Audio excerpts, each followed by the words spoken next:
Your Excellency, Mr. Adama Barrow, President of the Republic of the Gambia, Excellencies, distinguished members of the Peacebuilding Commission. First and foremost, I would like to say that I am saddened to learn on the passing of our esteemed colleague, His Excellency, Mr. Bernard Tanouk Bouchoué, Permanent Representative of Côte d'Ivoire to the United Nations. On behalf of the Peacebuilding Commission, I express my heartfelt condolences to his family and the permanent mission of Côte d'Ivoire. Now let me warmly welcome His Excellency, Mr. Adama Barrow, President of the Republic of the Gambia, who has kindly agreed to brief this high-level meeting of the Peacebuilding Commission. I would also like to welcome Honorable Osman Dabo, Minister of Foreign Affairs, Honorable Amadou Saneh, Minister of Finance and Economic Affairs, and Honorable Secretary General of the Cabinet, Habibou Drawé, and the other officials from the Gambia delegation. It is also an honor for me to welcome and thank Your Excellencies, Mr. Neven Mimica, European Commissioner for International Cooperation and Development, Mr. Jean-Claude Brou, President of the Commission of the Economic Community of West African States, Mrs. Fatima Kiari Mohamed, African Union Permanent Observer to the United Nations, Mr. Taye Zerihun, Assistant Secretary General for the Political Affairs and Officer in charge of the Department of Political Affairs, Mr. Abdoulaye Mardiye, Assistant Secretary General, Head of the UNDP Global Policy Bureau, and Mr. Oscar Fernandez Tarango, Assistant Secretary General for the Peacebuilding Support, for agreeing to join this meeting and provide a brief overview of our joint efforts in support of the Gambia. Excellencies, you may recall that in March last year, at the invitation of the government, the PBC chair visited the Gambia and met with Your Excellency, Mr. President, honorable cabinet ministers, and other key national and international stakeholders. Throughout the year 2017, the PBC convened a number of meetings to discuss ways to provide strategic and coherent support to the Gambia's peacebuilding priorities. Our continued engagement has demonstrated the importance and relevance of the PBCs in sustaining international attention and support to the Gambia. The meeting today is a testimony of our commitment to accompany the Gambia through its sustaining peace efforts. Excellencies, distinguished members of the Peacebuilding Commission, it is my honor to invite His Excellency, Mr. Adama Barrow, President of the Republic of the Gambia, to take the floor. Please, President, you have the floor, sir.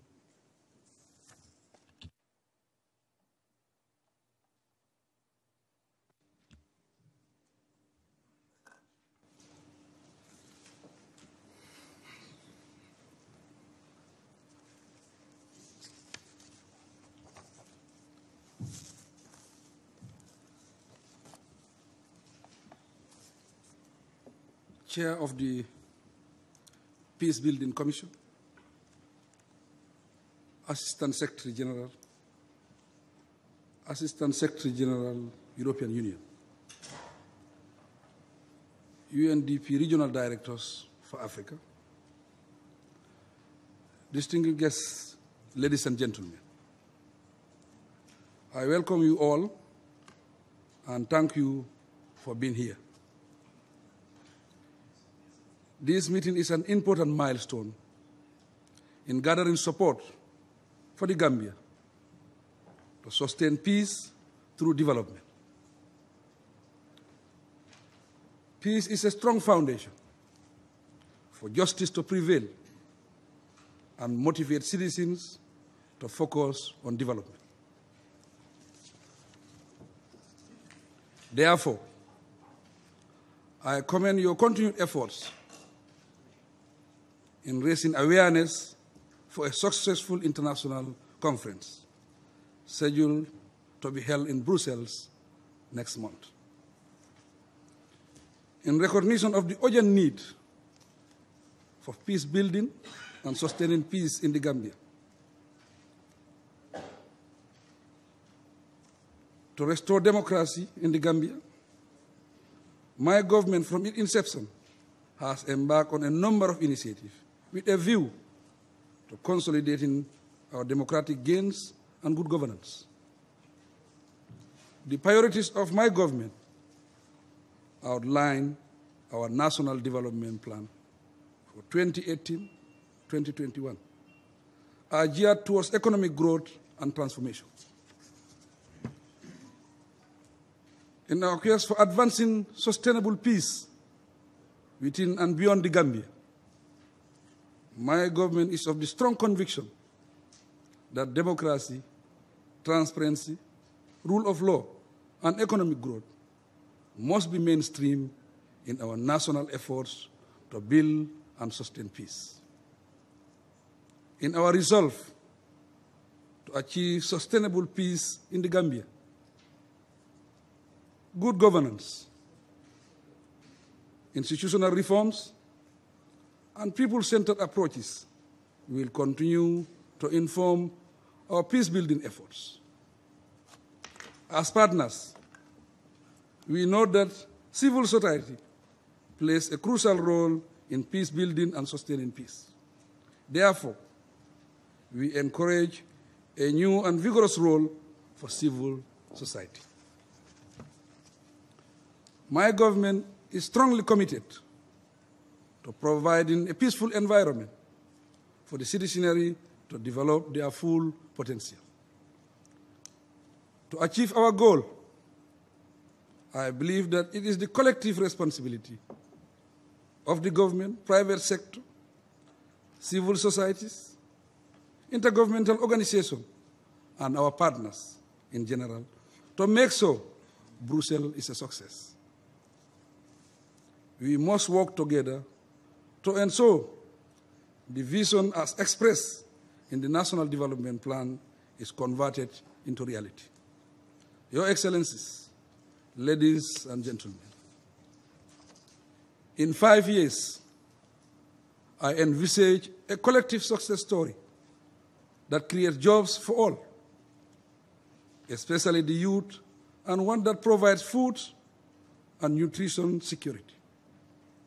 Our success story must tell how we converted our dreams to reality and curb irregular migration. In 5 years, we must narrate our story of good governance and democracy with pride and become a model for other countries. I therefore encourage you to have a fruitful discussion as I look forward to a successful meeting and an enriched outcome document. I thank you for your kind attention.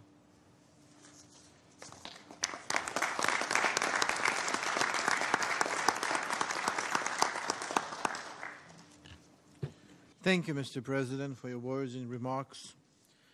I now would like to invite His Excellency Mr. Neven Mimica, European Commissioner for the International Cooperation and Development, to take the floor. Please, sir.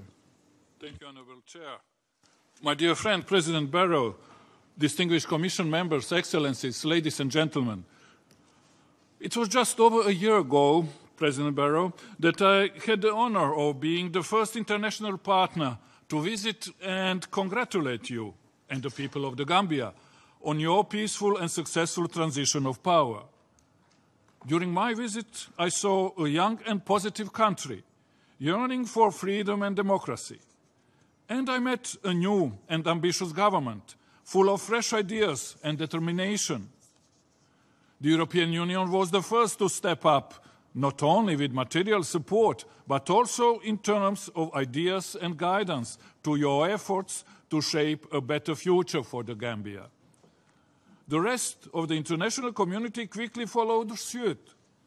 And it was shortly after my visit that the first meeting of the Peace Building Commission on the Gambia was held right here last April.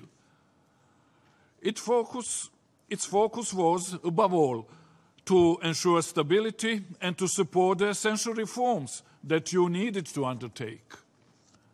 Our first ever budget support program to the Gambia, designed to reinforce your new democratic institutions, began in July 2017 with 25 million euros. Today, I'm proud to say that your progress has been impressive and that our partnership has continued to grow. You are now firmly on the path of democracy and reform, which will allow more inclusive growth and prosperity for all. The National Development Plan, which you have just presented, clearly identifies your priorities for the coming years, and it will allow us to discuss concrete targets and how we can best accompany you and support you in achieving them. We fully agree with its 8 priorities, and 150 million euros we have allocated under our 11th European Development Fund align fully with them under the 3 areas we agreed together: governance and support to democratic reforms, inclusive sustainable growth and jobs creation, and renewable energy, infrastructure and climate change. The expectations to quickly consolidate democratic reforms and to translate them into economic dividends are understandably high. We are determined to help support inclusive growth through sustainable agriculture development and job creation in rural areas. The private sector will also play an important role in economic recovery. But we need to ensure that the right conditions and business climate are created, including, for example, by improving access to energy. Most of all, we need to ensure that the Gambia's huge human potential is fulfilled. As you have said many times, President Barrow, the Gambia needs their youth to build the nation. The European Union will continue to support education and women's and girls' empowerment, and to support your efforts to provide brighter prospects closer to home for a more prosperous future for the next generation. I understand there is a nice Gambian traditional proverb which says that giant silk cotton trees grow out of very tiny seeds. The seed has indeed already been laid, and it is now up to all of us to water and nurture it, and to ensure together that the new Gambia can truly flourish. So let me conclude by once again confirming our full support to your democratic transition and to accompany you on the path towards more inclusive and sustainable development. You have my personal commitment to help mobilize all the political and financial support needed from the international community to help deliver your new National Development Plan. It is in this context that I am pleased to announce that together with the government of the Gambia, we are organizing an international donors conference in Brussels on the 22nd of May, followed by a business forum, which I hope will attract strong participation and contributions. And remember, every drop counts. Thank you very much.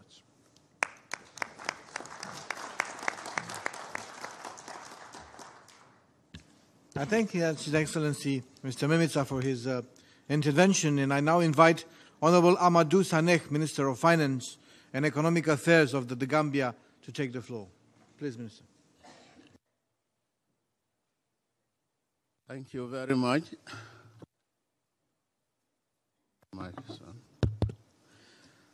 Thank you very much, Honorable Chairman, Your Excellency, the President of the Republic of the Gambia, Your Excellency Commissioner of the European Union, honorable members of the High Table, distinguished guests, distinguished ladies and gentlemen. We are grateful for this opportunity to present to you our National Development Plan in the context of the challenges that this country, the Gambia, has been facing since the change in its administration in January 2017. The Gambia needs new government inherited very challenging situations in the country. And I briefly summarize this just to give a background and a context for the National Development Plan. There was serious economic mismanagement for the 22 years of a dictator that had no regard to the rule of law,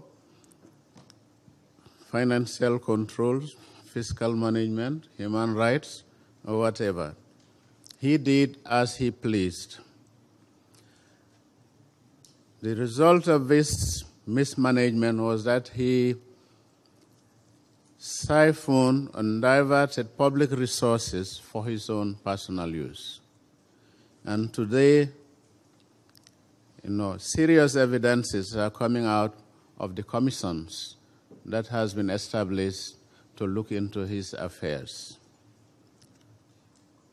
This has left the country with a very fragile financial situation, and I wouldn't be wrong to say a bankrupt country when this new government took over.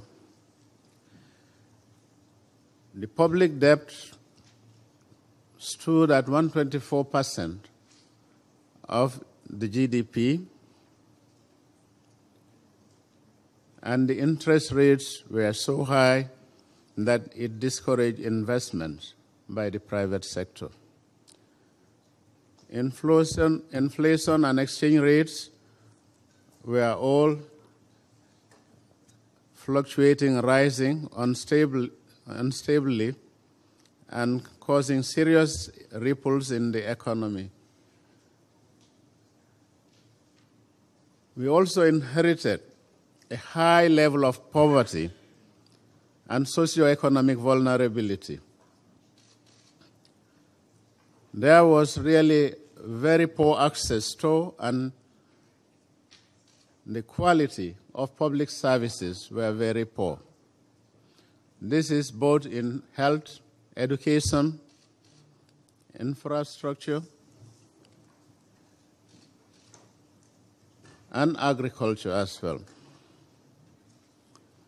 There were weak institutions in the sense that all the state-owned enterprises were found to be near bankruptcy.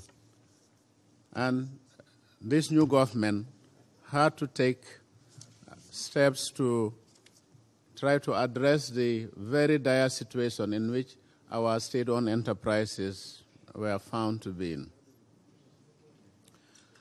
Political repressions, human rights violations, lack of freedom of speech were characteristic of the 22 years of this dictatorship. And the Gambia was very isolated by the international community. So in this context, the new government faced this challenge to stabilize the political situation, for which we are glad to say we have just concluded a successful local government election, and on May 15 we'll also have the mayoral elections. Governance and rule of law has been improved, and there are measures to strengthen the democratic instruments of the country. There is a constitutional reform process that is starting, and there is also a review of the electoral laws. And one example will be our foreign minister, who was our Secretary General of the United Democratic Party, was excluded by legislation to say if you are above 65, you cannot stand for the presidency. These were some of the things that he embedded in the Constitution, and lack of term limit and so many others which are now all being addressed. In our economic management, we engage in serious fiscal consolidation, and we try to reduce the borrowing level, domestic borrowing. And after 1 year of this economic management, we have seen signs of success in that interest rates, commercial borrowing fell from 24% to 18%. The borrowing rates on the Treasury bill fell from 18% to 6%, and inflation has stabilized around 5.4%. We have done efforts, and we have seen that our domestic revenues, in mainly taxes, have been increasing, and serious efforts are there to restructure our public debt with our international creditors. Now, in addition, the government has embarked on some reforms which have helped over the year, lifting off the restrictions in foreign exchange transactions by forcing commercial banks to sell 15% of their forex purchases to the central bank. This has been removed. And our gross international reserves has now improved from less than 2 weeks of import cover to now about over four months of import cover. And this was achieved with the help of our international partners in budget support and other forms of project support. Other reforms that remain outstanding, which are being carried out in the human resource review, staff audit of the civil service, and then the power sector is being reformed because we have serious issues with the energy sector. Governance also is being strengthened in the SOEs. Management changes have been made, and there are new controls in their fiscal operations. We also have reforms in the security sector, which has a direct impact on the peace and stability of this new democracy. And we are glad that the UN Peace Building Commission had taken initiatives and visited the country, and we are sharing with the UN Res Rep, together with the ECOWAS representative there, to forge ahead with these reforms, at least before the end of the term of the economic forces, so that we have a stable and a viable security system.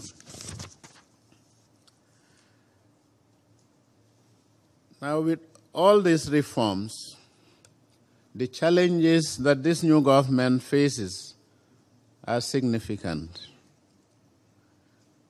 And we have issues with almost all the sectors. The energy sector especially, to try to achieve a consistent and stable power supply at affordable cost remains a big challenge. And this has a cross-cutting effect in the sense that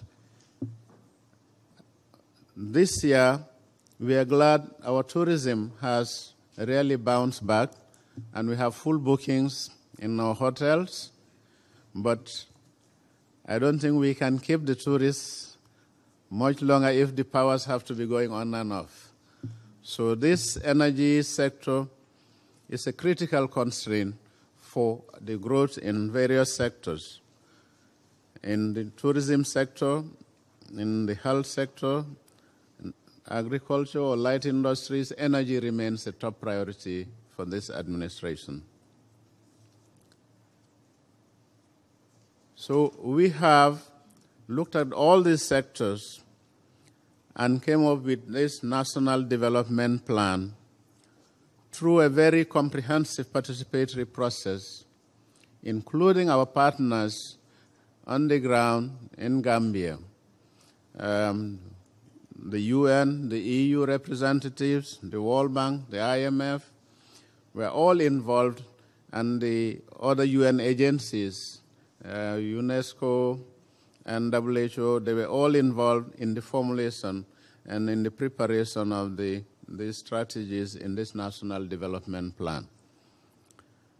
So we have come out with a vision in this plan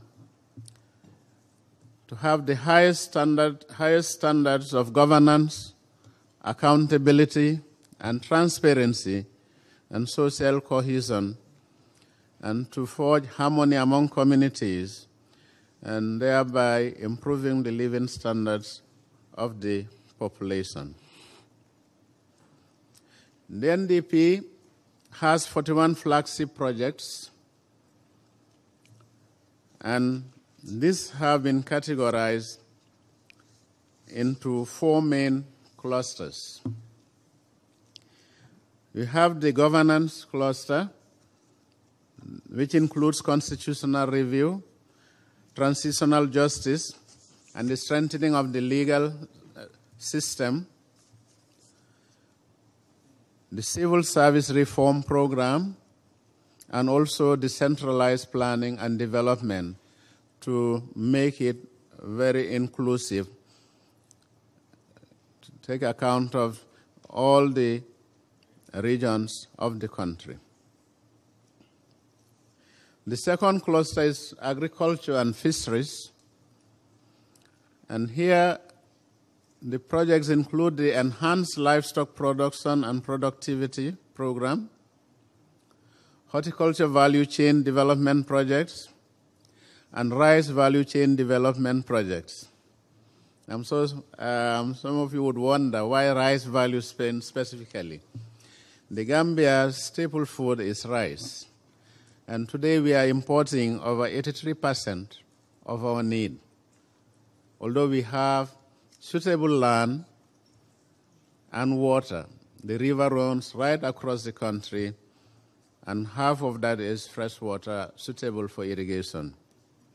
But the constraints there are that the technology, the systems of farming and agriculture are archaic, old systems which have yielded very little output.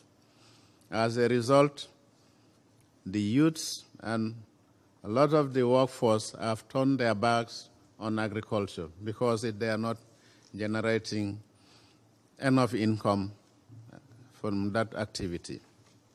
So we look for partners to have investments in agriculture in the forms of agribusiness to generate employment for the youths as well as income for the mainly rural population, the women who are engaged. Over 70% of women are engaged in agriculture, women.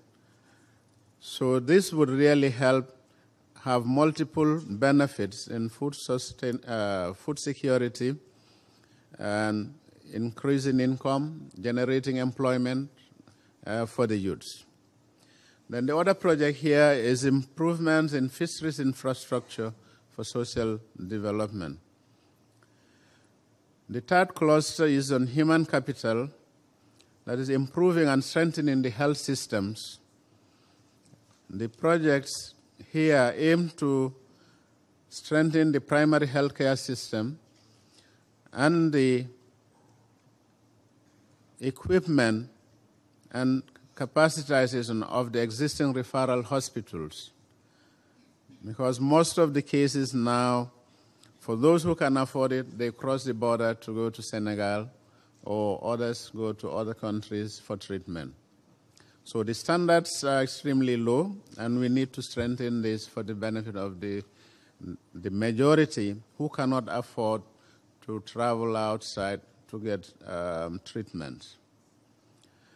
Then the other human capital element is access to basic education, to improve access and the quality of education, and to increase vocational and skills development centers to train the youths and improve their capacity to go into the private sector and make their training more relevant to the market.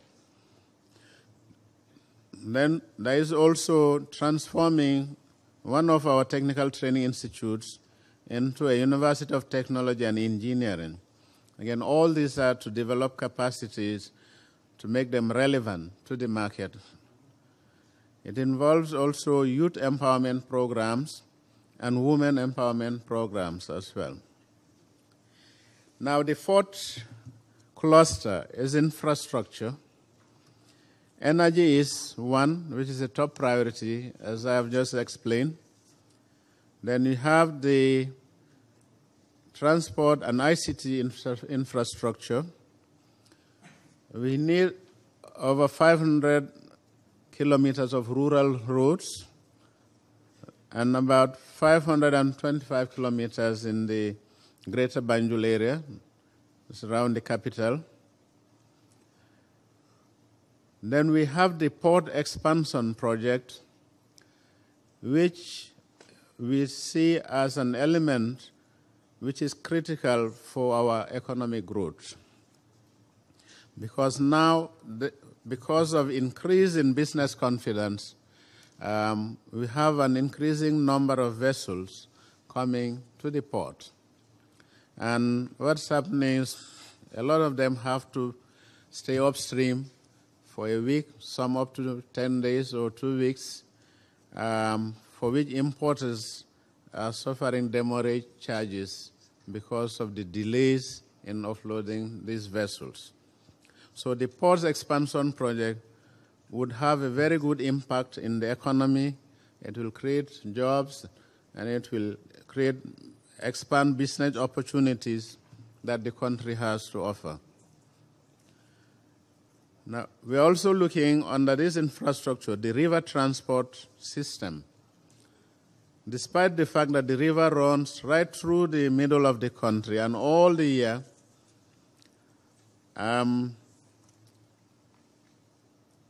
today we do not have any river boat that runs through the length of this country.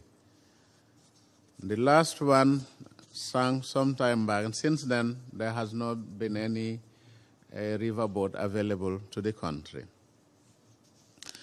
So, honorable guests, ladies and gentlemen, I think these challenges featured in the National Development Plan can transform the Gambia's critical economic and governance situation and bring Gambia back into the community of nations in a prosperous and growth-oriented economy program. We are presenting this program to our partners to share with us these challenges and try to achieve the results of this transformation and make the Gambia a model country that has changed from a dictatorial regime into a democratic and prosperous nation. So really, on 22nd May, we have this international conference co-chaired by the European Union, and we are grateful for the very strong efforts the European Union has been doing to organize and coordinate this conference. And we look forward to a successful conference, and we count on all of you to support this program and change Gambia for the better. Thank you very much.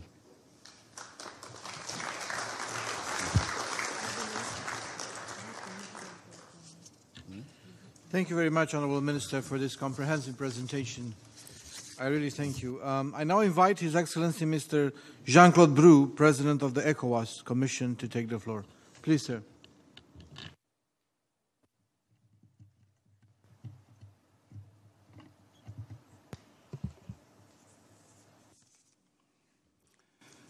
Son Excellence, Monsieur. Your Excellency, Mr. Adama Barrow, President of the Republic of the Gambia, distinguished members of the Peacebuilding Commission of the United Nations, Minister, distinguished guests, ladies and gentlemen, we're very pleased to take part in this meeting on Gambia. As you are aware, ECOWAS has always been a partner of the Gambia. As a member of our community, since the elections in December 2016, ECOWAS has been present in the Gambia with observation and mediation missions backed up by a standby force to ensure respect for the aspirations of the people of the Gambia and to support the Gambia in its democratic process, as well as to strengthen peace and stability.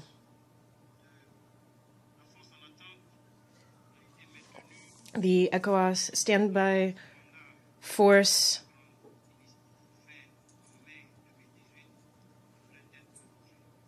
the standby force mandate is to expire on May 2018. However, it is expected to be renewed. The recent decision by the heads of state of ECOWAS to place these forces under ECOWAS leadership is a sign of the community's firm commitment to assist the authorities of the Gambia in their reforms and in their goal of strengthening peace and stability. Together with other partners, ECOWAS has also been supporting authorities of the Gambia in reforming the security sector and the justice sector. The National Development Plan 2018-2021 of the Gambia, which has been presented to us, covers all priority sectors of the ECOWAS agenda as well. To cite an example, democratic governance, peace and security, employment, agriculture, infrastructure, energy, and the social sector. ECOWAS is already involved in discussions with partners on providing support for employment in ECOWAS countries, and Gambia being the first country on the list. To demonstrate its ongoing commitment to supporting Gambia, ECOWAS will be present in Brussels to support the country in presenting its National Development Plan 2018-2021. ECOWAS also calls on all partners, development organizations, financial partners, and the private sector to support Gambian authorities in mobilizing resources in order to fund the National Development Plan. I thank you.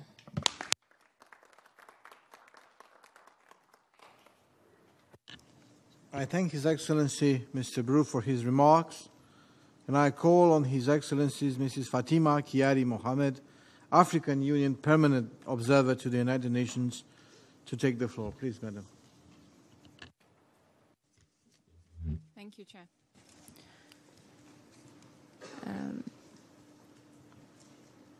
Your Excellency Adama Barrow, President of the Republic of Gambia, and his representatives, Excellencies, fellow panelists, Excellencies, ladies and gentlemen, permit me to stand on existing protocols. At the outset, allow me to thank the Chair of the Peacebuilding Commission, members of the Peacebuilding Organizational Committee, and the Peacebuilding Support Office for organizing this important high-level meeting on the situation in the Gambia and for inviting the African Union to participate. I wish to also convey His Excellency Commissioner Ismail Shergay's deep regrets for his conflicting calendar, which prevented him from personally taking part in this meeting. The African Union views this meeting as a unique opportunity to build on and expand the political momentum for peace building and sustainable development support to the Gambia and to bring to bear the African Union's perspectives to this dialogue.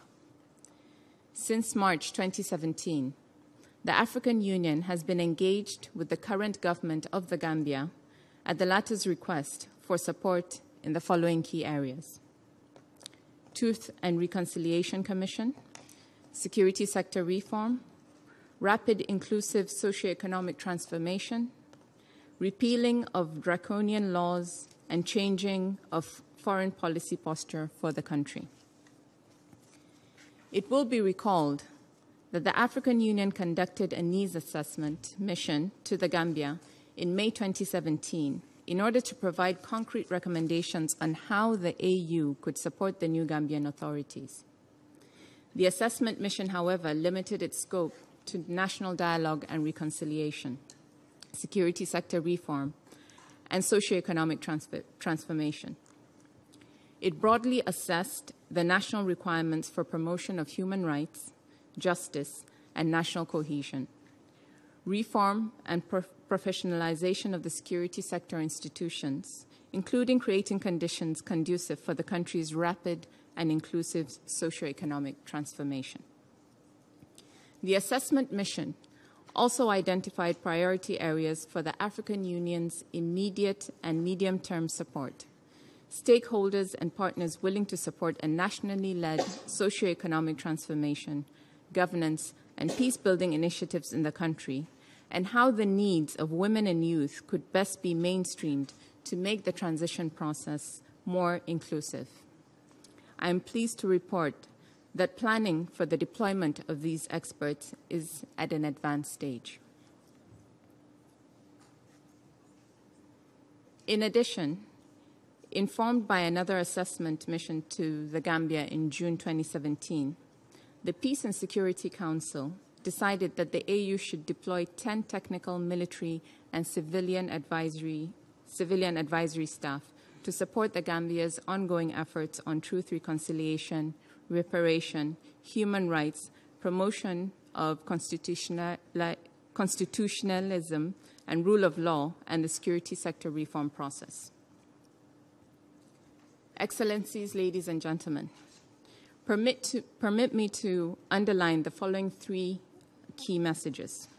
First, there is an imperative need for a balanced approach to the Gambia's transitional justice process, that is, the Truth Commission and judicial processes. Secondly, it is important to enhance coordination of bilateral and multilateral support for the security sector in order to ensure coherence and complementarity of external support in line with the vision and priorities of the government. And thirdly, in order to stimulate economic growth and transform the economy of the Gambia, it is of critical necessity to support the country along its prioritized areas of modernizing agriculture, including through irrigation systems, development and expansion of fisheries, revitalizing the energy services to power its economy, and boosting tourism, including through public-private partnerships in the various sectors. And I think we heard some of the details that were presented by the Minister. Excellencies, ladies and gentlemen, I wish to conclude by congratulating the Gambian government for some of the notable positive steps taken towards peace building and sustaining peace through transitional justice, security sector reform, and constitutional review, as well as the elaboration of its 5-year national development plan, which was just presented. The people of the Gambia have huge expectations from their new government, and they are impatient for immediate dividends. Therefore, investing in the people, particularly by empowering youth and women through improved education, health, and employment opportunities, could help in meeting these expectations. We sincerely applaud the efforts of the government and encourage international partners to support peace building and sustainable development in the Gambia. As the President rightly said, it is our collective responsibility. The success story is just waiting to happen. Thank you.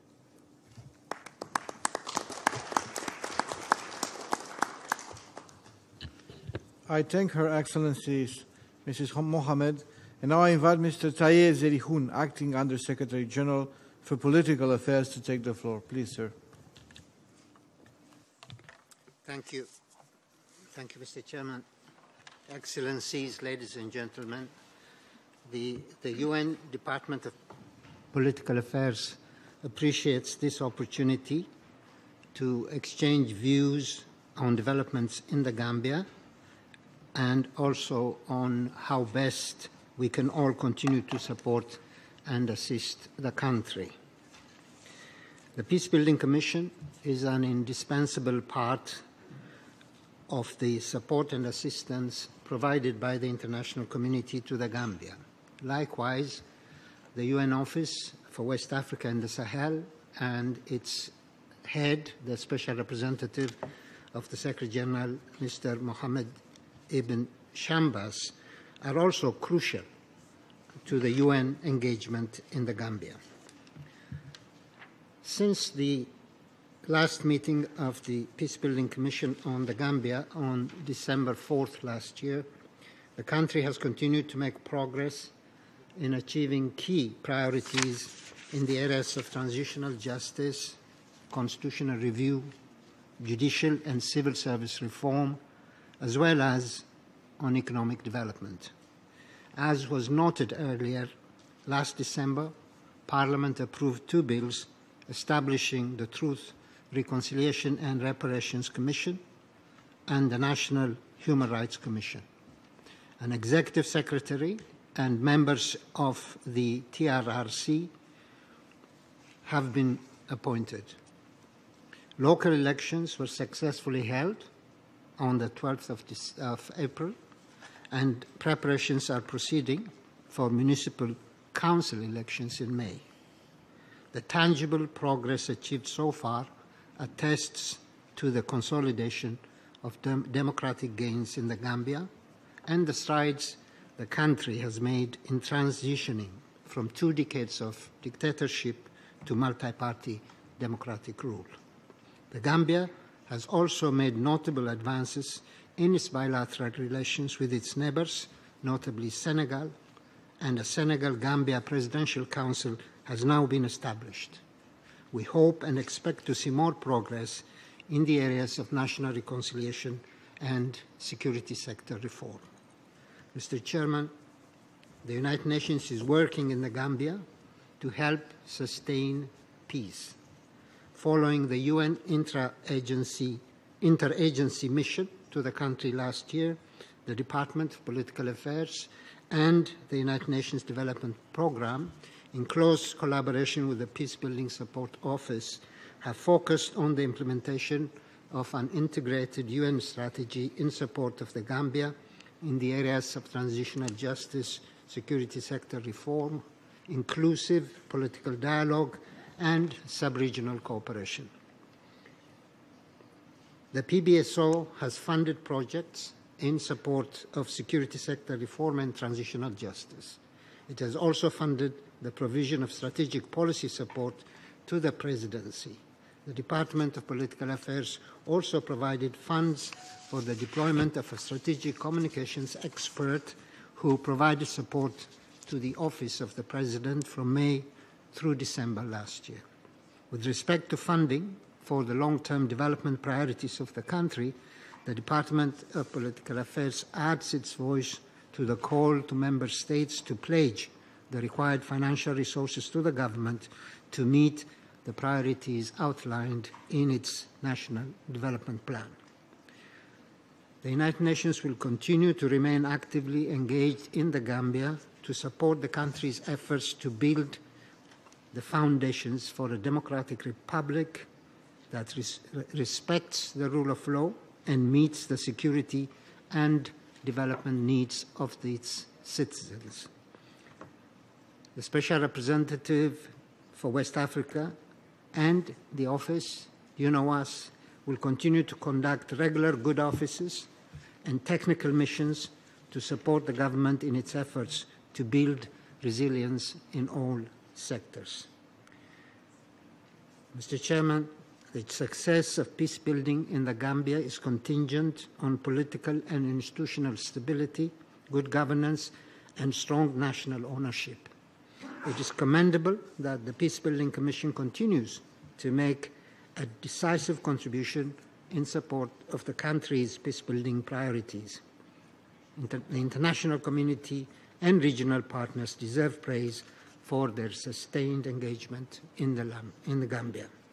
Let me conclude, Mr. Chairman, by my brief remarks by thanking members of the Peace Building Commission for their commitment to support the Gambia in its efforts to achieve sustainable peace. I thank you.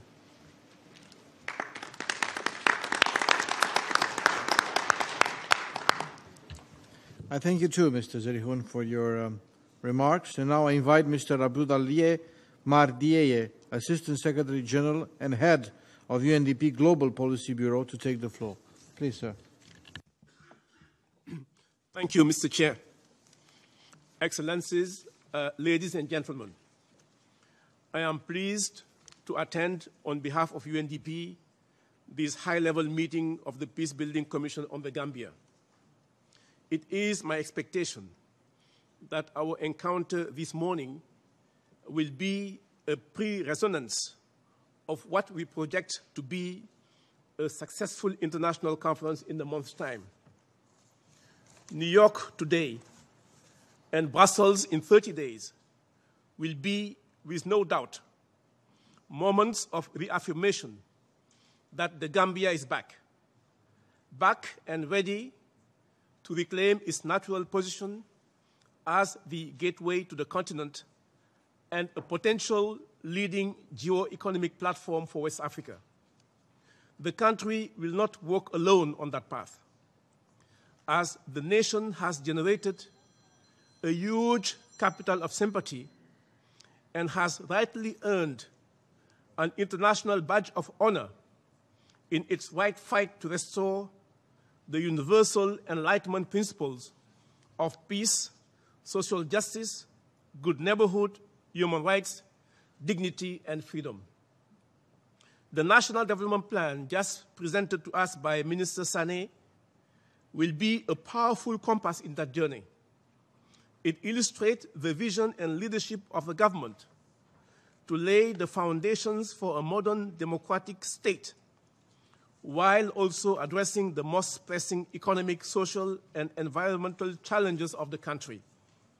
The plan, through its alignment with Agenda 2030 and Agenda Africa 2063 and other regional and international commitments, lays the framework for making sustainable development a reality in the Gambia, while also encapsulating the principles of sustaining peace, enhancing resilience, and leaving no one behind. The plan will be a moment of transformation. Essential for this transformation is building social cohesion and reconciliation and sustaining peace. Rebuilding the social contract and resecuring people's trust in the government through the implementation of the plan will allow for consolidating development gains, ensuring that societies and groups can live in harmony with each other. The plan must also be a moment to deliver development results with a sense of urgency, as deprivation has been striking for too long, with an average poverty rate of 48% nationwide and about 70% in rural areas, hence much above the already too high average rural poverty rate of 65% in Africa. Drawing from the successful experience of emergency community development programs, or PUDC in French, Programme d'urgence de développement communautaire, implemented in Senegal and Togo, UNDP can support countries like the Gambia to replicate successful fast-track development models that have produced tangible results, particularly for vulnerable segments of the population, including women and youth and this in a very, very short time frame. Excellencies, ladies and gentlemen, we all remember Lee Kuan Yew, who took a city-state smaller than New York and turned it into a giant powerhouse and the global financial hub. He made history. He gave us a lot of lessons, yet simple but potent, on how to transform an economy, a nation, and a society. His key advice is to have a clear vision of the future and execute it in a sustained and disciplined manner. The Gambia's National Development Plan embodies a clear and shared vision, the Gambia we want. I am quite convinced that if we all line up behind this vision in a disciplined manner, as Lee would put it, and provide the required support, Singapore will soon flourish at the gateway to Africa. I thank you.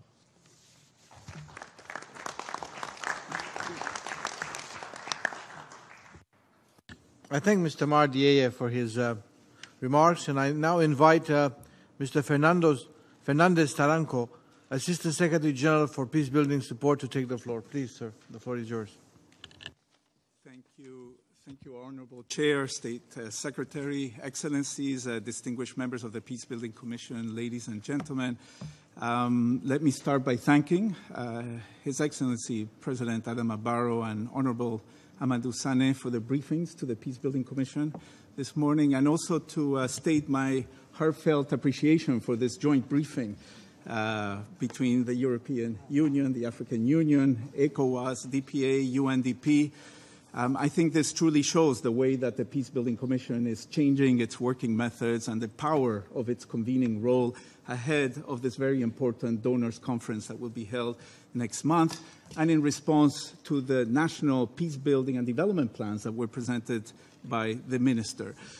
Maybe to recall that the 2016 twin resolutions of the Security Council and the General Assembly state how central peacebuilding and sustaining peace is first and foremost about enhancing coherence and pursuing an integrated and strategic approach across the entire UN system, and the importance of partnerships with other international and regional actors in support of member states-led efforts of the sort that we just heard about. And talking about partnerships, maybe to inform the membership that this morning PBSO signed with the president of the ECOWAS Commission, Jean-Claude Bruce, sitting here today briefing us.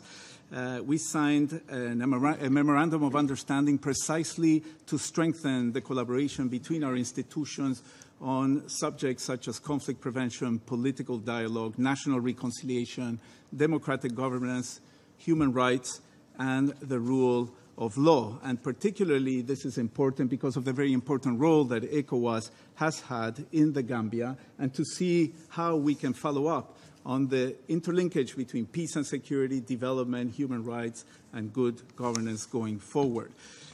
So again, to thank President Barrow and Honorable Minister Sameh for clearly outlining this vision and the goal of the Gambia National Development Plan, again, which is a very good example of how the country is prioritizing peace and sustainable development priorities. And I would like to encourage that the government continue promoting this people-centered approach and ensuring this inclusive national ownership in sustaining peace efforts.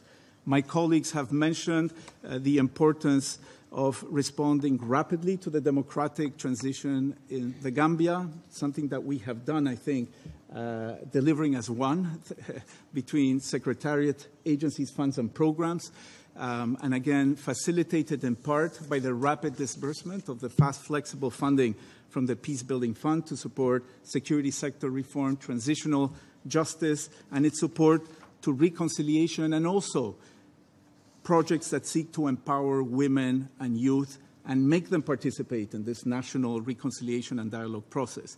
So let me conclude by stressing how important it is that member states continue to support. This is a crucial tenet of the sustaining peace and peace-building approach, the sustained attention that is required to the Gambia to be able to continue to build on its initial peace building and sustainable development priorities. And I hope that there will be an important turnout at the donor roundtable meeting being organized in Brussels, and that member states will be able to again confirm and commit to the national development plans by providing the necessary assistance. PBSO will be participating, and we will be making an important announcement regarding the allocation of peace-building funding to precisely align behind the peace-building priorities contained in such a plan. Thank you very much, Mr. Chair.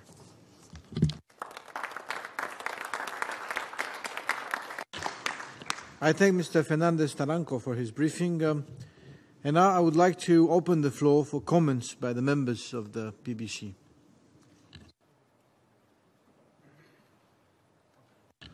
First, I would like to give the floor to the distinguished representative of the Republic of Korea. Please, sir.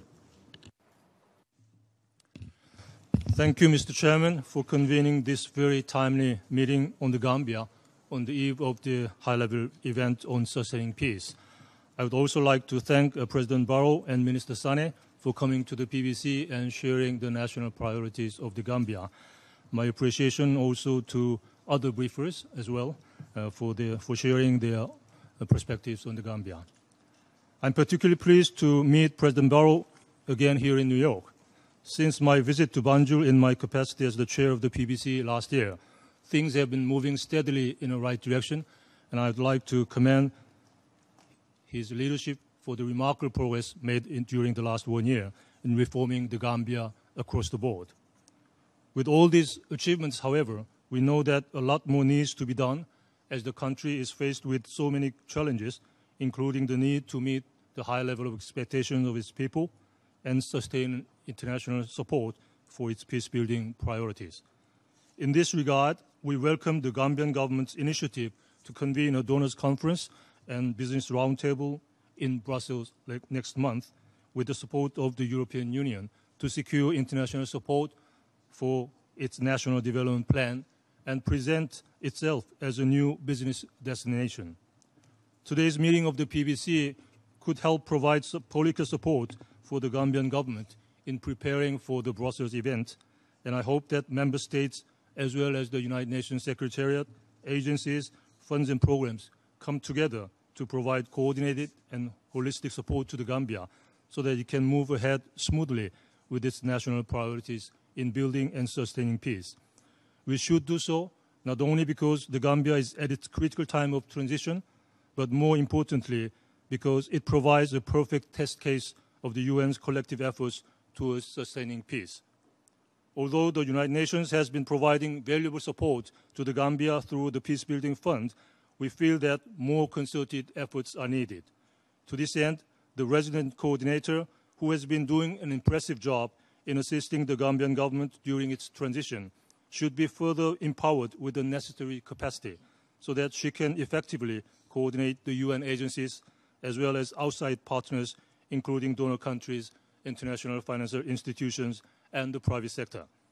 And the PBC should support the resident coordinator by continuing to mobilize the relevant stakeholders, both within and outside the UN, with the support of the PBSO as it plays the hinge role across the UN system. We hope that the UN system will not lose the opportunity to provide the necessary assistance that the Gambia needs at this critical juncture. We also welcome the Gambia's focus on promoting the private sector, education, and creating jobs for the youth. This is the right approach in view of Korea's development experiences in the aftermath of a devastating war in the early 1990s. We had systematically strengthened the domestic private sector by allocating more than 2/3 of foreign assistance from multilateral development banks and donor countries. This served as the main locomotive behind economic growth and sustained peace in Korea. Finally, we would like to encourage PBC members to pledge commitments at the Donors Conference in May. In the case of Korea, we decided last week to provide support to the Gambia's criminal justice and prison reform. We will continue to consult with the Gambian government to explore further ways to assist the country. I thank you, Mr. Chairman.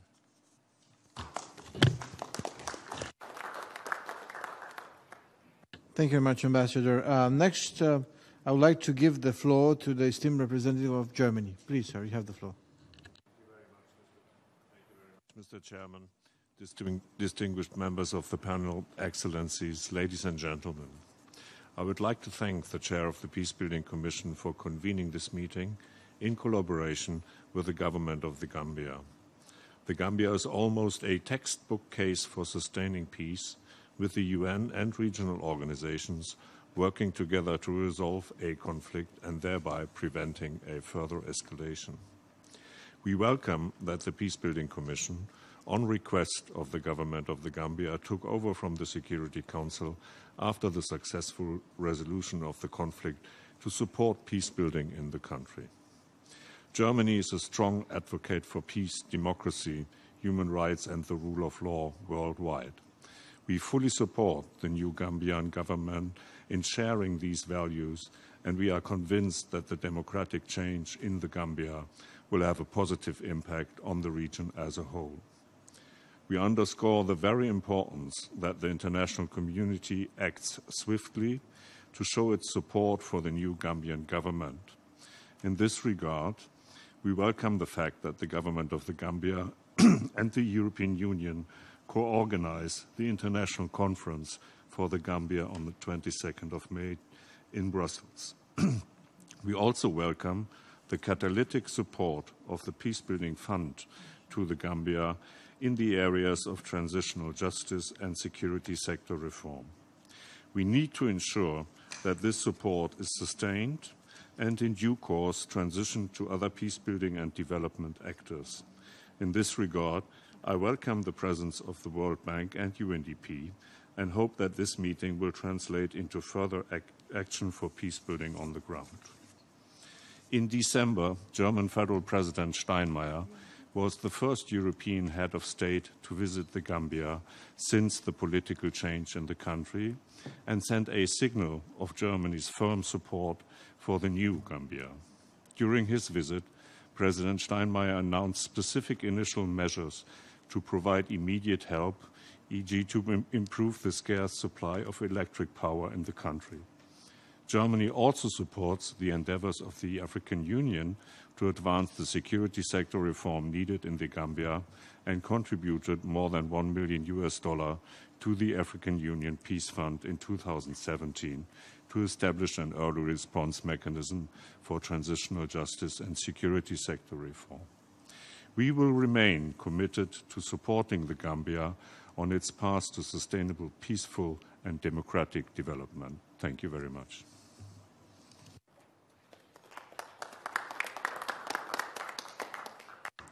Thank you. And now I would like to give the floor to the distinguished representative of India. Please, you have the floor. Mr. Chairman, Excellencies, ladies and gentlemen, we thank the President of the Gambia and other dignitaries for their detailed briefing on the situation in the Gambia. We are meeting against a backdrop of the high-level meeting on peace building and sustaining peace starting tomorrow that will highlight the importance of a more comprehensive approach to peace building. We commend the Peacebuilding Commission for its constructive approach with which it has engaged with the Gambia and welcome its engagement at the critical time of the country's first democratic transition of power. It is the primary responsibility of national governments of countries emerging from conflict to identify priorities and strategies for peace building in order to ensure national ownership. We appreciate the efforts taken by the government of the Gambia in the promotion of transitional justice, stabilization of the economy, and restoration of public confidence and strengthening of democratic institutions as laid out in their National Development Plan 2018-2021. India fully supports the Peacebuilding Commission in its efforts to sustain international attention to the Gambia's peacebuilding and sustainable development priorities by bringing together the members of the PBC and key stakeholders, relevant member states, African Union, Economic Community of West African States, European Union, as well as the United Nations system, the World Bank, and other international financial institutions ahead of the planned international conference in Brussels in May this year. India and the Gambia are close development partners. Prime Minister Modi and President Barrow had fruitful discussions at London only last week, wherein the two leaders agreed to deepen economic as well as cultural ties between both countries. We also recall the participation of the Gambian delegation at the third India-Africa Forum Summit, which showcased multiple dimensions of the India-Africa relationship that is pivoted around trade, training, technology, capacity building, and development partnership. Mr. Chairman, India supports the Gambia in its development and capacity building initiatives and has so far extended soft loans to the tune of US$ 80 million for implementing projects in various sectors, including water, rural electrification, construction, and agriculture. Gambia has also joined hands with India along with 60 other countries through the International Solar Alliance to build partnerships that aim to achieve sustainable energy goals to provide affordable access to clean energy. In conclusion, we commend the efforts of the PBC as a platform for promoting the national priorities and strategies of the Gambia, which we hope would consolidate peace and achieve prosperity for all the Gambians. Thank you, Mr. Chairman.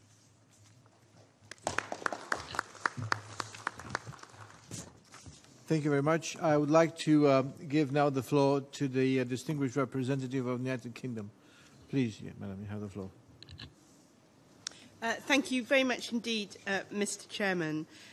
This is a very good day, very good meeting. It's nice to see such strong support for the Gambia, but also it's really good to have in the Peace Building Commission session an emerging success story, and long may it continue.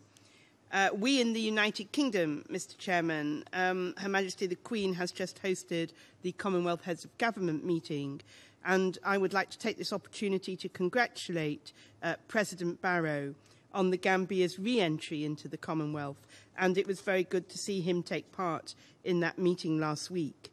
We think this is a very good indication of his new government's commitment to democracy, to good governance, to human rights, and to the rule of law. It's 15 months since the Security Council met to mark the peaceful outcome to the political impasse, and we would like to pay tribute to Senegal for their leadership in the Council.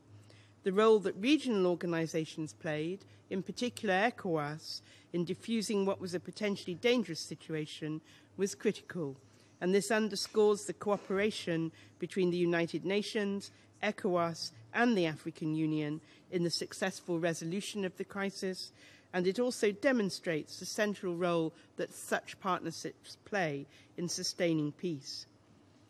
The United Kingdom would like to commend the progress that President Barrow and his government have made in addressing the challenges and reforms necessary to ensure the future peace and stability of the country. These steps provide a solid basis for continued and sustainable development as set out in the government's own National Development Plan. I'd like to use the opportunity to urge the Gambia to continue to engage with the Peace Building Commission. It's an excellent forum to mobilise partnerships for longer-term support, and also it keeps the international community informed. Gambia has big lessons for the world to hear, and it has made very commendable progress towards long-term peace. The United Kingdom hopes to be a friend and ally to the Gambia. We are united with international partners in our support for the Gambia to become a beacon of democratic freedom within the region. And in addition to our role in the Peace Building Commission here in New York, the United Kingdom will continue to build bilaterally on our support across the human rights, justice, security and democratic reform agendas, in addition to our contributions through multilateral bodies. Thank you, Mr. Chairman.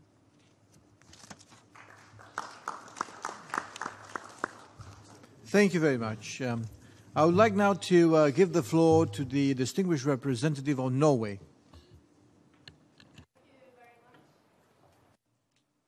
Thank you very much, Chair, and for having this meeting in the PBC on the Gambia.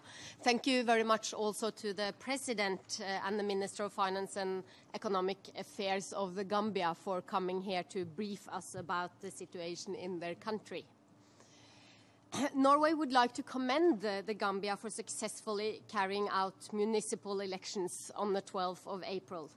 This is an important element in securing a sound democratic development in the Gambia.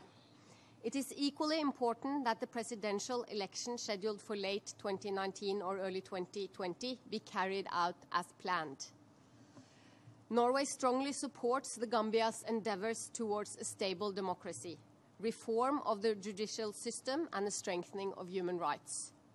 The transfer of power to a democratically elected government in the Gambia was an important signal to authoritarian regimes. The democratic development that we are now seeing may serve as an example for other African countries to follow. Human rights and democracy are at the heart of Norwegian foreign policy and the work of the UN. We truly believe that attention to the human rights situation in one's own country is vital to prevent violent conflict. Norway promotes democracy and human rights through political dialogue, including through multilateral forums such as the African Union and the Economic Community of West African States. Norway supports the main goals outlined by the government of the Gambia in its National Development Plan.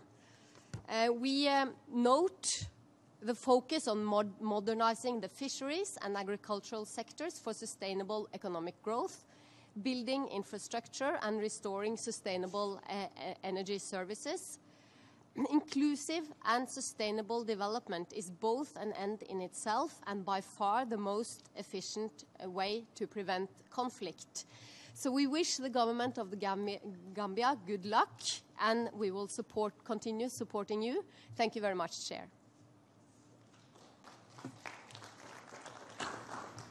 Thank you very much. I would like now to give the floor to the distinguished representative of Sweden.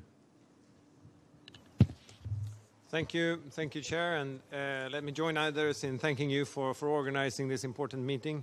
I would also like to thank, through the Minister, also the President of Gambia for being here today and to set out a clear vision for peace building in his country, but also to you, Mr. Finance Minister, for having laid out and elaborated on the areas of priority for support that you see.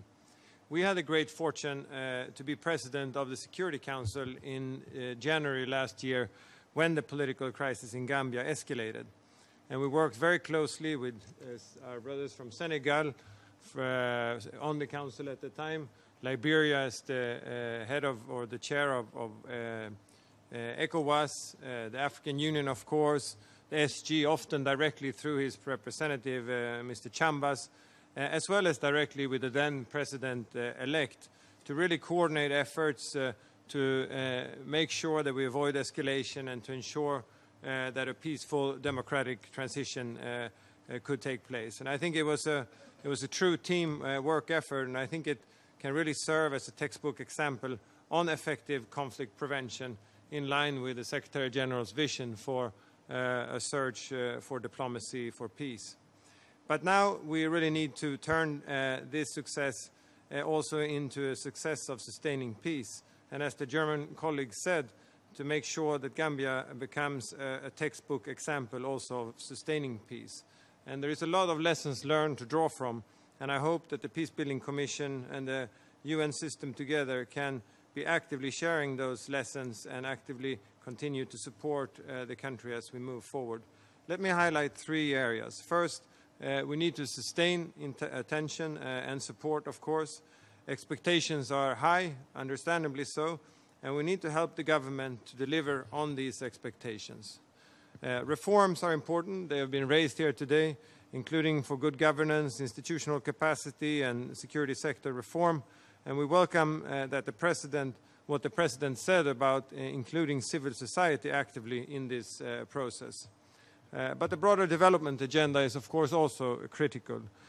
Part of this is the importance of traditional development partnership, and here we see the Brussels conference upcoming as key. But it's also about supporting private sector and trade, as has been referred to today, and not least in the tourist sector. In all of this, we really hope that the UN country team, including UNDP, will have the resources necessary to strengthen its capacity to support the government in this important transition phase, and to do so, as Oscar laid out, in a coherent and integrated way, building on extensive partnerships. We also hope that the UN Peacebuilding Commission can continue to play a critical role in mobilizing support and coordinating these international efforts. And in this regard, again, let me congratulate you in organizing the meeting today. In conclusion, Mr. Chair, we look forward to continue to be engaged to help ensure that the success of Gambia is sustained and that the trajectory towards peace and prosperity for all Gambians continue. I thank you.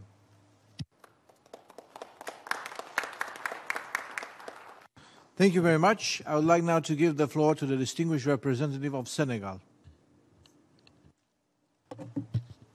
Merci, Monsieur le Président. I thank you, Chair.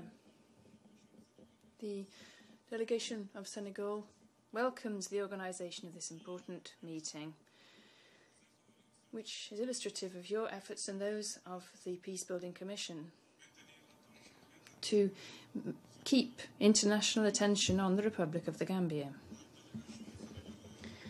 Our delegation is therefore delighted to see the participation of His Excellency Mr. Adama Barrow, President of the Republic of the Gambia, and the important statement which he made this morning. We also welcome the presence here of Ministers, Their Excellencies Mr. Mbadou Sane and Mr. Dabu, in charge of Finance and Foreign Affairs. We also welcome the participation of the President of the ECOWAS Commission, His Excellency Mr. Jean-Claude Brou. Chair, the peaceful, successful political transition that took place in the Gambia under the leadership of President Barrow, and with the support of the international community, and in particular the ECOWAS, but also the African Union and the United Nations, has allowed for a new beginning for the Gambia based upon the rule of law, human rights and democracy. Henceforth, the Senegalese delegation believes that it is the duty of the international community to capitalise upon this example given by the Gambia, which will remain one of the most successful examples this decade in conflict prevention. And we must build upon and capitalise on this experience to develop a peace-building model. In this regard, Senegal welcomes the choice of the Gambia as a test country in the implementation of the sustaining peace concept.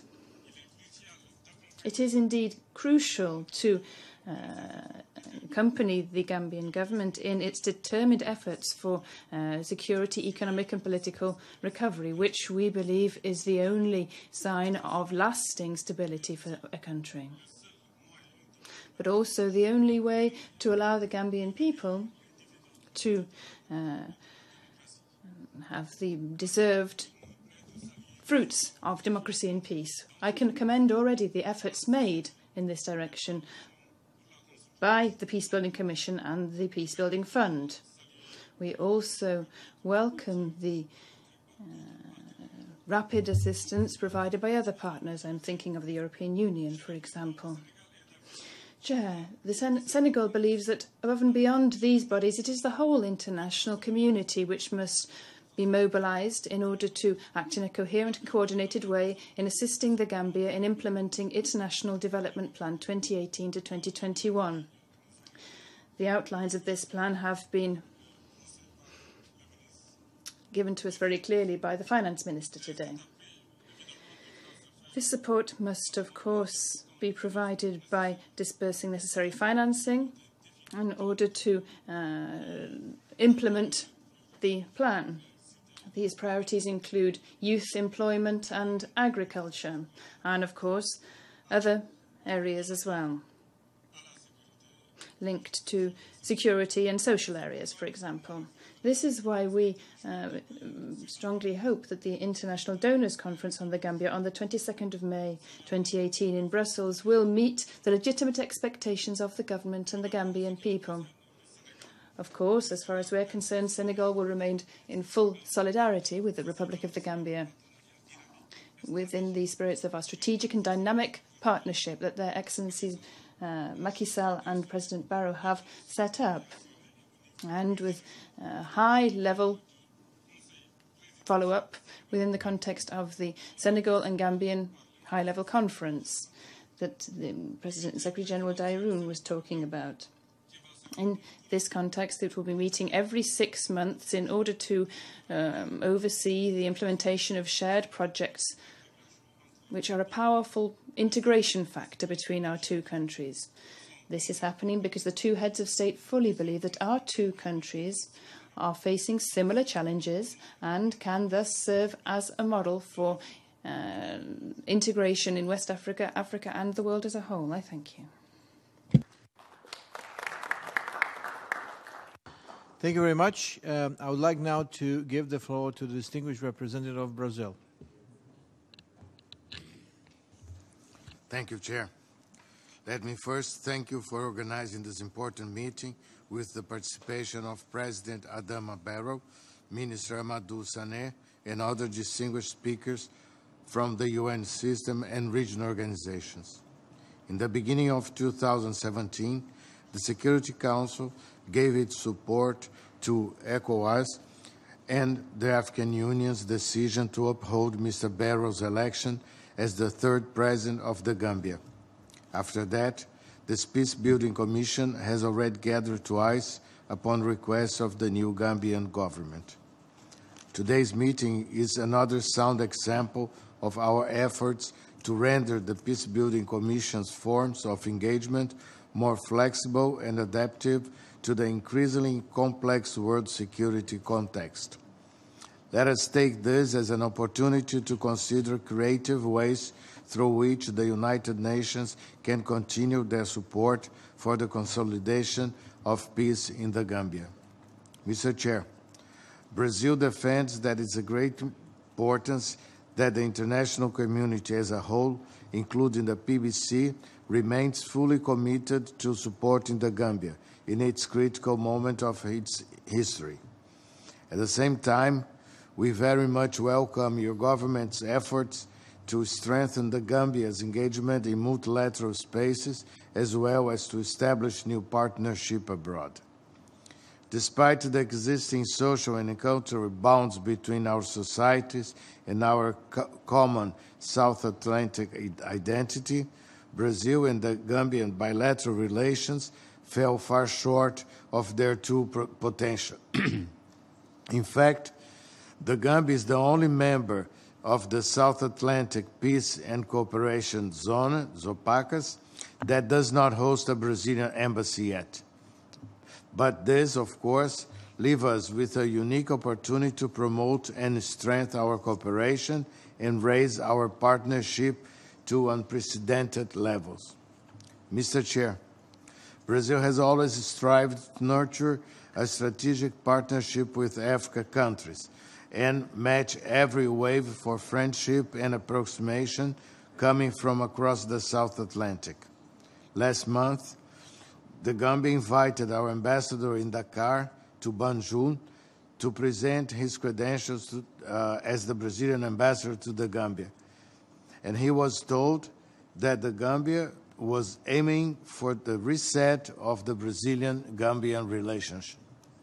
Mr. Chair, rest assured that Gambians can count with the Brazilian partnership in the realization of their very legitimate aspirations for commencing a new cycle of sustainable peace and development. Thank you. Thank you very much. I would like to give the floor to the distinguished representative of Italy. Ambassador, you have the floor.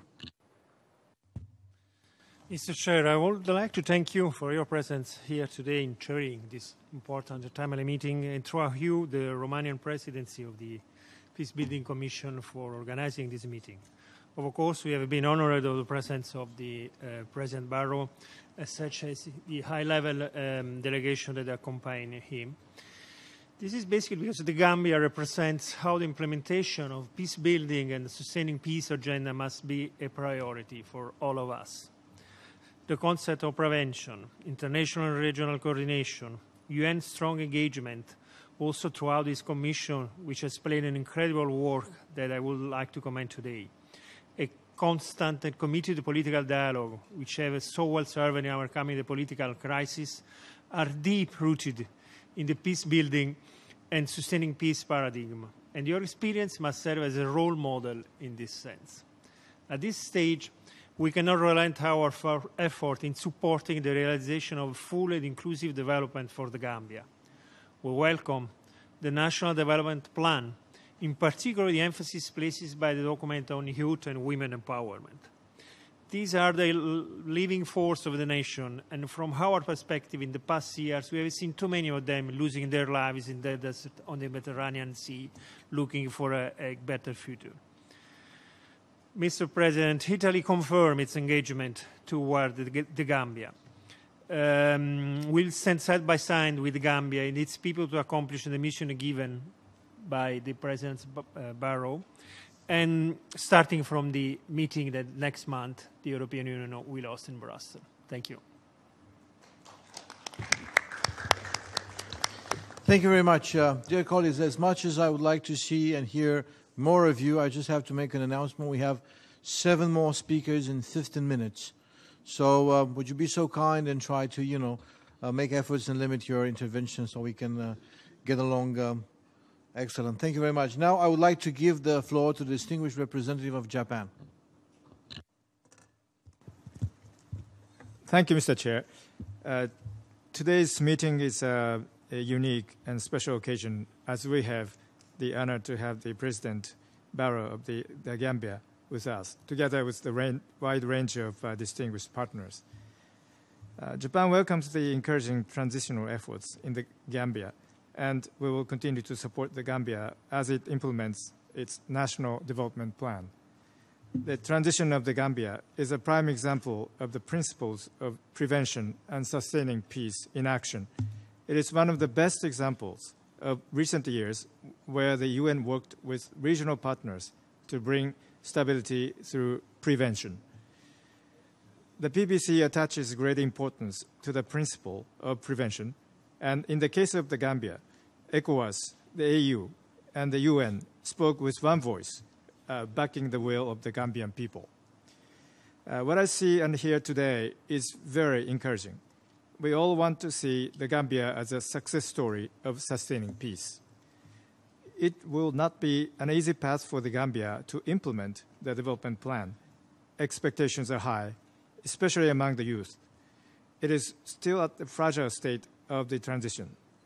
Looking at the other countries in West Africa experiencing political transitions, we acknowledge that key institutional reforms need to be steadily implemented.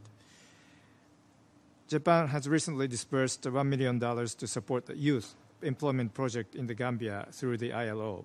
This is one of the examples of the Japanese continuous support of the Gambia's efforts. Japan will continue to work with all of you in the PBC to support the Gambian government as it builds institutional foundations that respect the rule of law and meet the development needs of the population. Thank you. Thank you very much. I would like to give the floor to the distinguished representative of Indonesia. Madam, you have the floor. First of all, let me thank you, State Minister, for convening and chairing this meeting. We welcome the statement by the President and also Minister for Finance and Economic Affairs of Gambia, in particular the strengthening of collective efforts among all national actors in the peace-building activities. Let me briefly mention 3 points. The first, the national ownership and the regional efforts through ECOWAS and African Union facilitation in Gambia is crucial. We are of the view that political dialogue is key success of peace building in Gambia and encourage all stakeholders to make use dialogue to achieve and build national reconciliation in Gambia. Indonesia believes that inclusiveness is significant to achieve long-lasting peace and sustainable national reconciliations. Second, is partnership. We welcome the signing of MOU between PBSO and ECOWAS in supporting peace building in Gambia. And in this regard, we call and encourage international community to continue to assist Gambia bilaterally and through the peace building fund in strengthening Gambia's national capacities, particularly in area of institutional building, rule of law, justice, education, women, and youth. Third is sustainable efforts. The only way to make peace-building efforts self-sustainable is through boosting economic and development sectors. In this regard, we commend strong efforts by the government of Gambia in establishing development planning as a key element in their effort to achieve long-term stability. Indonesia hopes for the success of the international conference next month in Brussels, with concrete results for the betterment of the government and the people of Gambia. Indonesia stands ready to share our experience when requested. Indonesia stands ready to take part and contribute constructively to peace-building efforts with a view to achieve a long-lasting peace in Gambia. I thank you, Chair. Thank you very much. I would like to give the floor to the distinguished representative of the United States. Please, Madam. Thank you, Mr. Chair. President Barrow, Minister Sena, Excellencies, thank you very much for your insights and briefings. This is an exciting time for the Gambia. The United States is pleased to partner with the Gambia on its continued democratic success and economic development. Congratulations on the completion of the new National Development Plan and on the upcoming International Conference on the Gambia, which the United States looks forward to attending.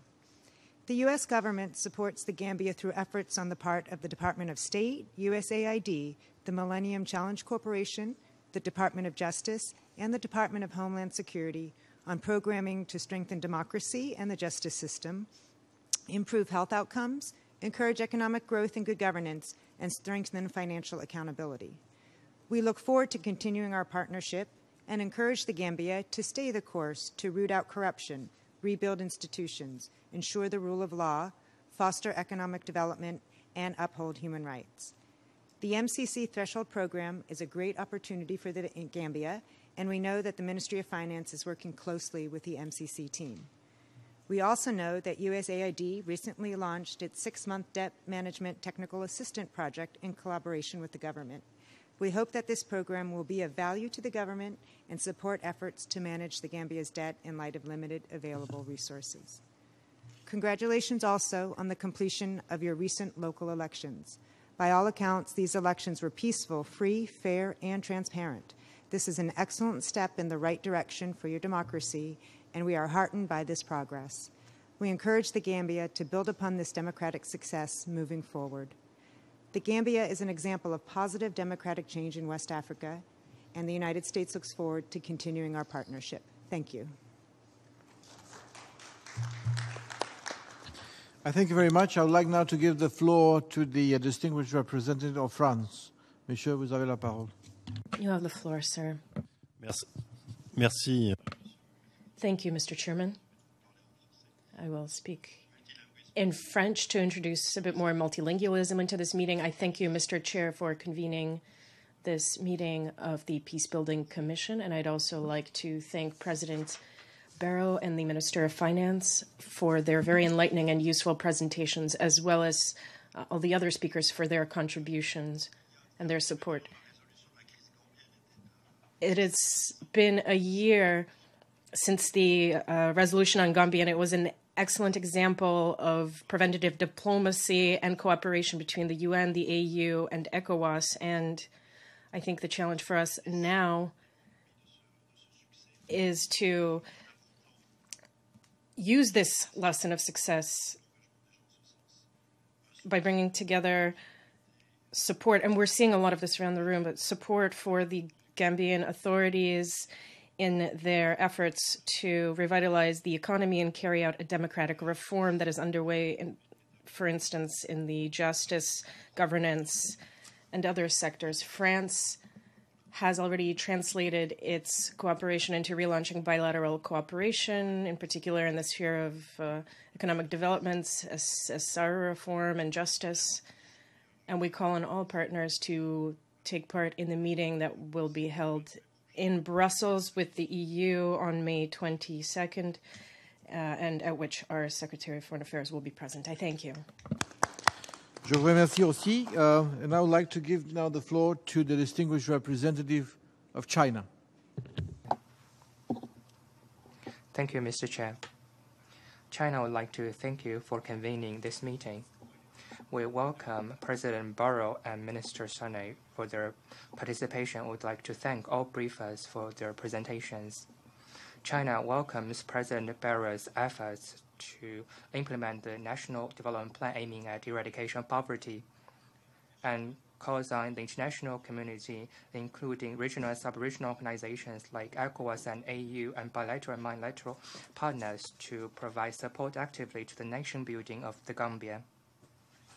In the end of 2017, President Barrow visited China successfully and carried out fruitful conversations and meetings with President Xi Jinping and Premier Li Keqiang of China. China will continue to strengthen our collaboration areas such as agricultural, power, and infrastructure. We will help the Gambia to improve its ability to realize growth on its own and achieve sustainable development. In September this year, China and Africa will hold China-Africa Cooperation Forum Beijing Summit in Beijing. The Gambia is a new member of the family of China-Africa Cooperation Forum. China is willing to work with the Gambia to implement the outcome of the summit and benefit the people of two countries in earnest. Thank you, Mr. Chair. Thank you very much. I would like now to give the floor to the distinguished representative of Morocco. Thank you, Mr. Chair. Je m'excuse, je vais parler en français. I will speak in French. Unfortunately, our ambassador had to leave to go to another meeting, so I apologize for him and will make his speech on his behalf. I should like to thank the presidency of the PBC for organising this meeting on a brother-friend country and whose stability affects us all at the highest level here. It is important for countries in the region and for the work of the PBC to recall as much as possible the considerable progress that the Gambia has made, starting with the conduct of the first democratic and peaceful elections, where Mr. Adama Barrow was brought to the head of state and met their aspirations. Since his investiture, nobody should forget that the Gambia has worked very hard. And on the ground, this has been shown in its continued efforts being deployed to make progress. So there is a modern state now based upon the rules of democracy, good governance, respect for human rights and security. It is in this context that the National Development Plan for the Gambia 2018 to 2018 has been designed and delivered with the participation of all the forces and stakeholders in the Gambia. Against this backdrop, this will provide a great deal of clarity for stakeholders in the Gambia, particularly with regard to the actions and priorities of the government to stabilise the economy, restore public trust, strengthen democratic institutions and social cohesion. It is not just by chance that the Gambia now stands as an example of good practice of preventative diplomacy. Peaceful resolution of differences has allowed the Gambia to avoid violence and peacefully protect the will of the people clearly expressed by their vote. There has been unprecedented mobilisation of regional eco-actors, the AU and the ECOWAS, alongside the international community with full respect for the constitution of the Gambian laws and international law principles. This success story will have an impact on other countries in crisis in Africa or elsewhere, and this is a very illustrative example of what can be done by peace building and sustaining peace. It is in this context, too, that the role and mandate of the PBC is truly reflected. Despite the work done, though, by the Gambia and its partners, it has spared no efforts to increase the resilience of the Gambia during this transitional period. It's important to remember, though, the challenges and threats that still face the Gambia in this new phase of sustaining peace. With the PBC's mandate and government's priorities in the Gambia, now we need to help the Gambia still further with what it has achieved and help it to implement its national development plan. This is a sine qua non stage for sustainable and lasting development in the Gambia. I should just like to remind all Gambians to continue all partners to continue their mobilisation for the Gambia, particularly during the donor conference in Brussels on the 22nd of May. We call upon the PBC to continue their support to the government of the Gambia under the leadership of the President, Mr. Barrow, whether at international, multilateral, international level, or within South-South or bilateral cooperation. Morocco will always provide its own support to the Gambia where it's needed and requested. I thank you. Je vous remercie aussi. And now I would like to give the floor to the distinguished representative of Colombia. Muchas gracias, presidente, y gracias por organizar. I thank you, Chair, and thank you for organising this meeting. My delegation appreciates the presentations from Mr. Adama Barrow, the President of Gambia, and the Minister for Finances, Mr. Amadou Sané. The National Development Plan presented today is a crucial element for moving forward in meeting objectives with a conviction for peace, sustaining peace and peace building. And we are firmly committed to this and continue to prioritise peace and governance in this regard. We have here a plan which clearly puts forward the priorities of the government of the Gambia in the areas of governance, energy, infrastructure, agriculture and social areas. We are pleased by the stress we saw on youth and the empowerment of women. We are also pleased that the Gambia is illustrating the importance of national ownership, accompanied by regional organisations in seeking dialogue and national reconciliation. We are awaiting the best of results from the international conference to be organised next month in Brussels. It is hopeful to see countries which were previously in such complex situations of political tension can manage to undertake peaceful transitions thanks to the efforts of the international and regional community. They are also taking specific steps towards the peace building. Just like our country, the Gambia has seen how international and regional efforts can make true progress in promoting sustainable peace with national ownership for this. Colombia will continue to contribute positively within the context of peace building with its constructive spirit. I thank you. I thank you as well. Dear colleagues, it seems that we exhausted our list of speakers. I wish also to join others and thank His Excellency President Adama Barrow and Honourable Minister Amadou Sané and other ministers of the Gambia delegation for outlining a comprehensive government's response to the Gambia's sustaining peace and sustainable development challenges. I'm confident that the PBC can continue to provide its platform to enhance coherence and mobilize deeper commitment and partnership between the national stakeholders, the UN system, the regional and international partners in support of the peace-building and sustainable development priorities of the Gambia. If there are no other intervention, I would like to declare this meeting adjourned. Thank you very much.